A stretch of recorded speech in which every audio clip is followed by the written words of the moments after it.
Hi there, everybody. I hope you're doing well wherever you are. Thank you to those of you who turned in your quizzes and projects on time, and I am going to be grading those and sending those out shortly. We have, I believe, 4 classes left, maybe 3, I'm not sure. Our last actual class day, which let me look up what the calendar day of that is. We're going to be talking about the final. So let's see here. Okay, so today is May 27th. So the last actual class day is May 29th. So that'll be our final review day. And I'm thinking about having our last short quiz. It's just going to be a small quiz, the class before that. So, gosh darn it. There we go. Keep losing my calendar. Okay, so if the 29th is the last day of regular classes where we review our final, the 24th will be the last quiz that we have in the class besides the final. Okay, so by the way, if you've turned in all of your projects this semester and you've turned in all your quizzes on time and you have an A in the class, you are welcome to skip the final. Because it won't affect your grade, because I do drop one of your lowest class score. So I'll be putting this all in an email. I know it's probably coming at you kind of weirdly, just as I spontaneously talk to you about it. So let's go into what we're talking about today in songwriting class, which is developing melodies using steps and skips. Okay, so everybody knows, just from theory class, what steps and skips are. But we're just going to kind of talk about them in relation to building melodies, because melodies can become monotonous if there's not enough interest melodically. And they can also be too wide and crazy sounding if you don't have any steps, if it's just all skips, wild random skips everywhere. So today we're going to start talking about how to kind of play those two against each other, so to speak. All right, so creating melodies can be hard, right? Sometimes when we first start learning about harmony, it feels like we should just kind of magically know what sounds good over chord progressions, right? So writing a melody is just as structured and important as building a good chord progression. It's probably more important, because you can have simplified chords and a beautiful melody, and the song is still powerful. Or you can take songs that did have complex chord changes and you can make them very simple, but so long as that melody is still there, it can still be a powerful song. So today we're going to look at some of the more important concepts underlying melodic composition. So first of all, a melody is made up of intervals, right? And we all know what an interval is. That's the distance between 2 notes. Interval is the distance between 2 notes. So intervals can be very small, such as a half step or a whole step, or they can be large, like beyond an octave, or a fifth is really considered quite a large leap to sing. A fourth even is a large leap to sing. So melodies that move in steps, so melodies that are kind of don't take up a lot of real estate on the staff line, right? They're just kind of squished together. Melodies that move in steps generally don't have large ranges, because you'd end up with so many notes that your melody could be cumbersome if you were trying to like really go over a large range using steps. Okay, that'd be kind of like a scale, or actually, so your melodies can get cumbersome when you put a bunch of step movement and don't minimize the range of those notes. So if you have a lot of step movement over, say, an octave or more. Now that's not to say that it can't be done. When I was playing that, it kind of sounded like a medieval melody. Or, you know, we think of when singers kind of like gospel singers kind of do a miasma thing. Melisma, I'm sorry, not miasma. A melisma type of thing where they're kind of, you know, kind of moving in that way. That can sound cool. But in general, I would say if you're creating a steps based melody, usually it's within, you know, a fourth or a fifth. It kind of stays within a range, or a small range rather. Okay, but now when we move on to skip intervals, which is what our next term of the day, so we're talking about steps, and now we're talking about skips. By the way, step melodies are melodies that have little melodic movement, and I should have told you this earlier. Step melodies are melodies that have little or small melodic movement, whereas skip melodies are melodies that have a lot of melodic movement. So we have step-based melodies and we have skip-based melodies, okay? So skips are intervals that move by more than a whole step. So when you get beyond a whole step, half step, that's when you're starting to get into skips. So a third and beyond would be considered a skip of an interval. So they can be large or small. It can be as small as a minor third, or as large as an octave, or even bigger. You could skip like an octave and a half. I mean, that'd be really hard for a singer to do that kind of that'd be really hard for your singer to do that, but you could write a melody like that. No one's stopping you. Melodies that have skips tend to sound open and grand. It's a great way, we're going to talk about this later in the class a little bit, but it's a great way to kind of open up a chorus, is to have a big, large skip. So, one of the greatest songwriters, aka, or composers, if you will, for modern orchestral music is John Williams, the guy who wrote all the Star Wars stuff and all the Indiana Jones stuff and E.T. and I mean, he's done a billion things. If you don't know who he is, find out who he is and listen to some of his song examples, and you'll be like, oh, that song, oh, that song, oh, that song. So he does something kind of interesting in his composing process. He takes a note and then he listens to every interval compared to that note. So in our case, we're going to say C, and he listens to a step above, he listens to a fourth above, he listens to a fifth above, sharp six or sharp fifth. So he plays around with all of the interesting and varied intervals between notes. So he'll pick one that he likes, say the root to the fifth, and then from there he'll experiment with the second note. So he'll go, that was up, down, up a third. That's kind of interesting.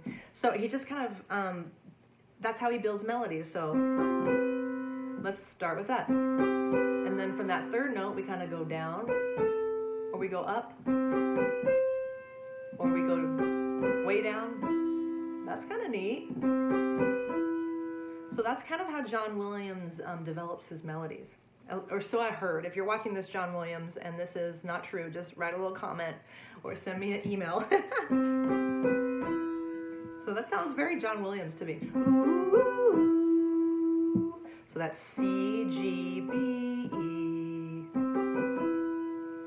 So that's kind of his process for writing the song. And I'm going to write the main theme, or I'm going to play rather, the main theme from Star Wars, so you can kind of hear his compositions in action. So here we go.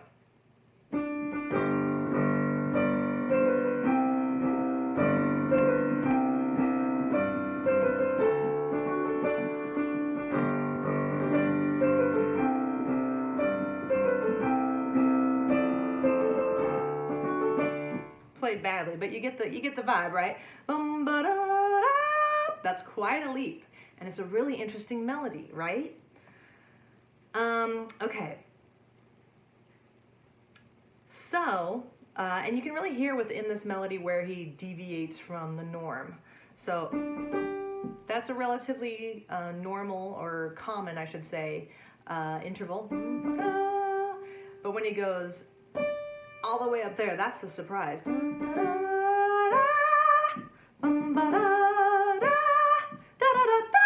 That's an even larger surprise right there. Okay. Bum, ba, da, da, da, da, da, da. Pretty wide out there melody, huge intervals. And it's really interesting, and it's really beautiful, and it's really huge sounding. All right, so does every great song have huge and bizarro skips? No. Billions and billions and millions and millions of songs, or millions and millions and billions of billions, one of the two, of songs have melodies that are just built around small interval movement, right? Tons of them. And this next song I'm going to play for you is an example of one of those songs. And appropriately enough, it's called One Note Samba because in the verse, the melody is really built upon one note. There's a little fifth in there towards the end, but then it comes right back to the one. Okay, so take a listen to this one. One Note Samba, Jobim, Antonio Carlos Jobim, brilliant Brazilian writer.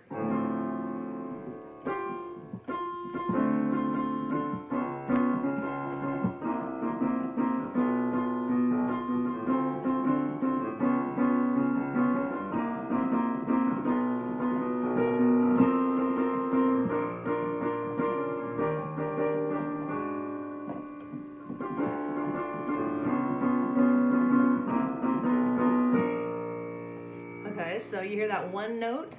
This is just a little samba built up on a single note. Other notes are bound to follow, but that root is still that note.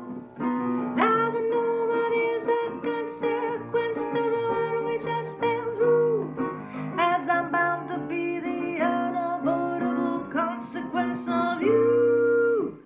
So if he were just to leave it at that, it's a cute song, right?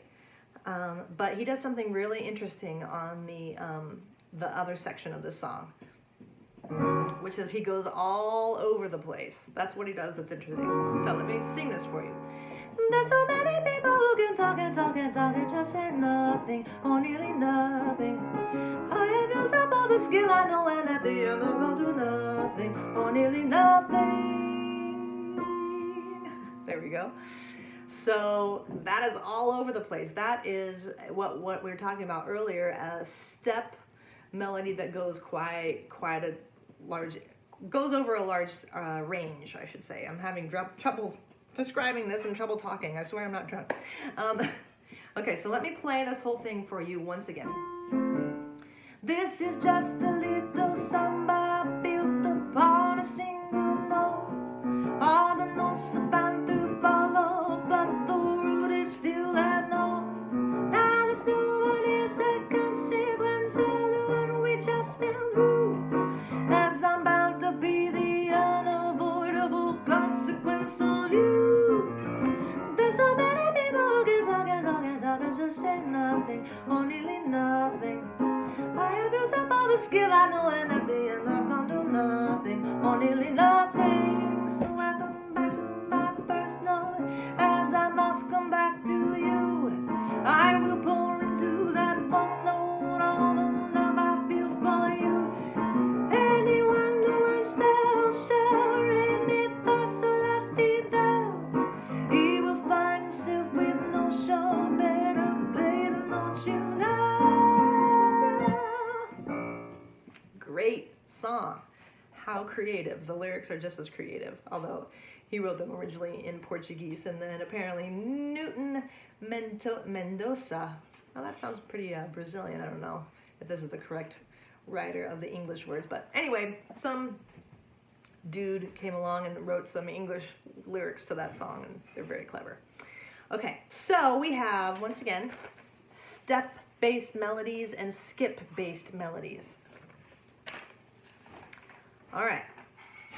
Now, I also want to throw in there, I want to talk about thirds a bit, because thirds are interesting because they are skips, but they're small enough that they can feel like steps.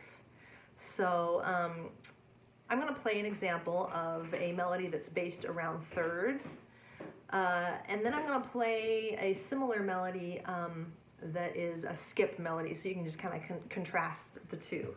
So this is built around thirds. And there's a whole step at the end. So even though technically that is a skip melody, it's built upon thirds, so it kind of has a step quality, a step melody quality in comparison to this. That's definitely a skip melody, right? Woo, that's high. Right?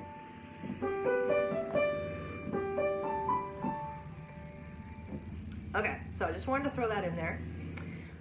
Okay. Steps and skips in relation to verse and chorus is what we're going to talk about next. So, on One Note Samba, that song I played you just a few minutes ago, during the verse, it was all about the steps, or I was actually all about one note, rather. It was a static melody, right? And then when we got to the other section, it really took off. And it kind of deviated from what was going on in the verse. And creating a melodic deviation between your verses and choruses is important in general. There are great examples of songs that don't have a lot of melodic variation for the verse to chorus. But in general, I would say it's probably a good technique and goal to try to build verses and choruses that have different melodies. And so it goes to, logic follows that if you have a verse melody that doesn't move in a big way, maybe you should think about making your chorus move in a big way. So it's fairly common to see verses that rely on step movement and choruses that rely on skips. And a great way to explore your own melodies is to rewrite a melody that you have written or that someone else has written to be written, like if it's a step melody, write it as a skip melody. Take those same notes, pick a few out of them and move them to an octave up and see what happens. That's a great way to kind of rework melodies. Okay, so good idea in verses and choruses to have a little variation.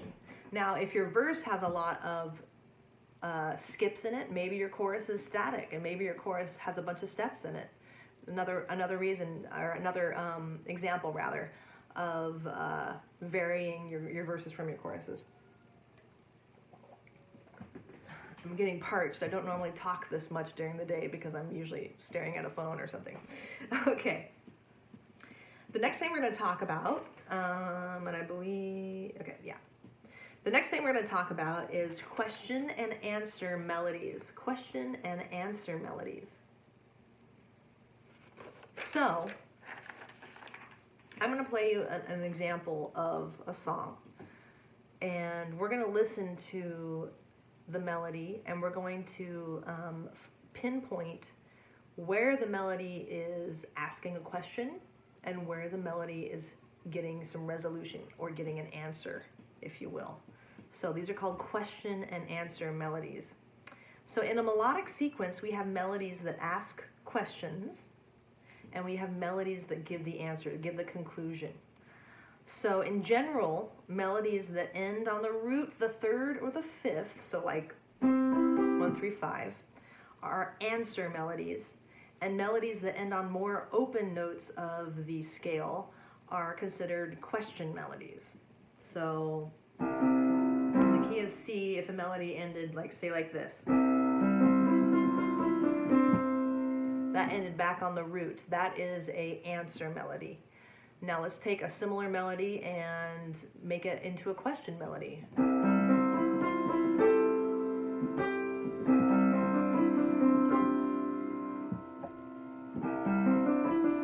There we go. Sorry, that took me a minute. So that ends on the 4. Now let's put a little answer to it. See how there's a question, there's an answer.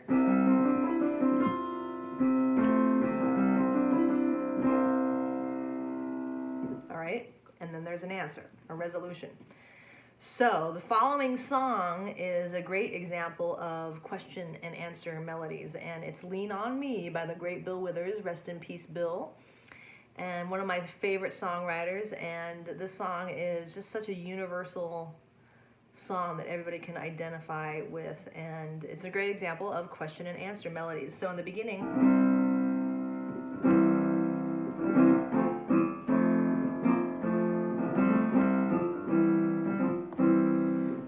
sometimes in our lives, that's a question. Here comes the answer. We all have pain. We all have sorrow. That's a question. Ends on the 5, right? 5 is not a very resolute chord. But if we are wise, question, we know that there's answer.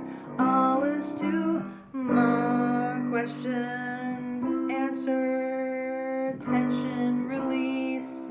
Question and answer, tension and release. They're practically the same thing. Okay, so once again, let's play Lean on Me and listen to the questions and the answers and the tension and release.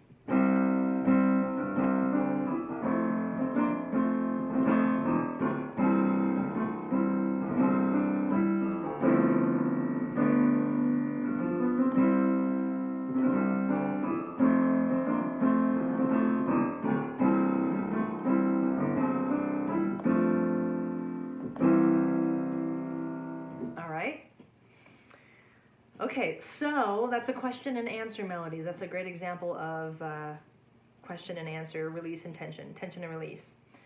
This next song I'm going to play for you has very little answer to it. It's kind of like one big long question. And the reason why it's a big long question, melodically speaking, is because it's built on the Dorian scale. So remember that kind of sophisticated minor scale we were talking about?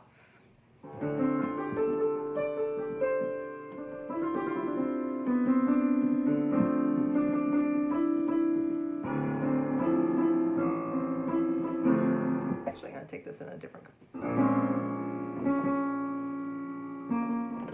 There we go.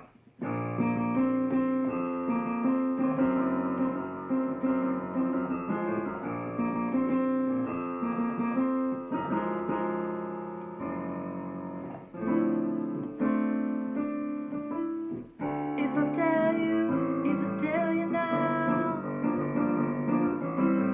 will you keep on loving me?